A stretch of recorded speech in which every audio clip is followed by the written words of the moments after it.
2016 was a year of big surprises, and I'll give you two quick examples. There was the huge stock market rally and, of course, Donald Trump's U.S. election win. I think 2017 could have further surprises in store. Here are my tips to get you ready. Household costs on the rise in 2017.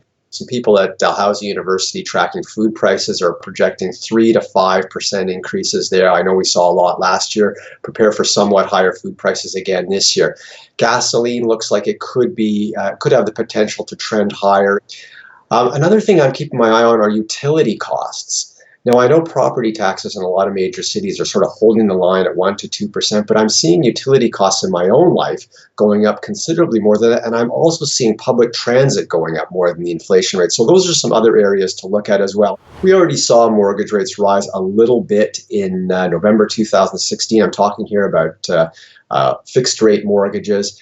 The trend that drove that was rising government bond yields. That's the pricing benchmark for bonds to a large extent. And those government bond yields continued to rise even after mortgage rates went up. So I'm starting to wonder if that trend continues, whether we will see some more small increases in fixed rate mortgages in 2017. I'm not worried about a giant surge, but I am open to the possibility that we could see rates chug a little bit higher.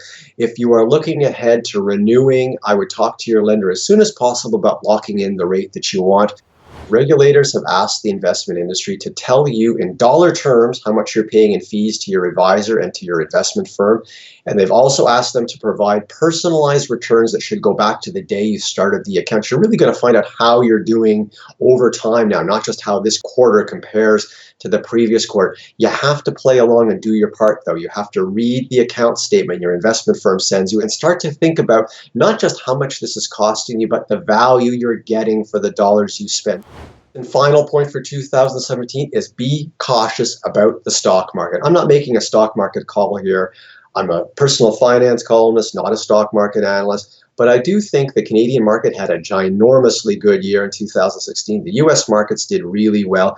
And I think investors should rebalance their portfolios. That means selling a bit of their winners, buying a bit more of their losers, getting back to the target mix of U.S. stocks, Canadian stocks, international stocks, and bonds that you set when you started out.